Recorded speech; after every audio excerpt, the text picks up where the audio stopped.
In this video, I'll show you how you can delete pending Windows update.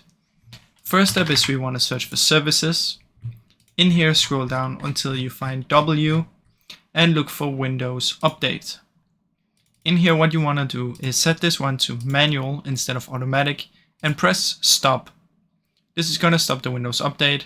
Press apply and OK. Once you've done that, what you want to do is you want to come here and search for File Explorer. Open up this PC and find where you have Windows installed. Usually it's on the C drive, so I'm going to open up my C drive and find Windows. Come in here, and what you want to do is look for software distribution. In here you should have some folders, and what you want to do is you want to delete every folder in here. And once you've deleted everything that you have in this one, you want to come back to services, and then you want to start the service again. So just do that, start, okay? And then you want to restart your PC and then it should work. Now I really hope you enjoyed this video. If you did, please leave a like and subscribe, as it helps me out a ton. Thank you so much for watching.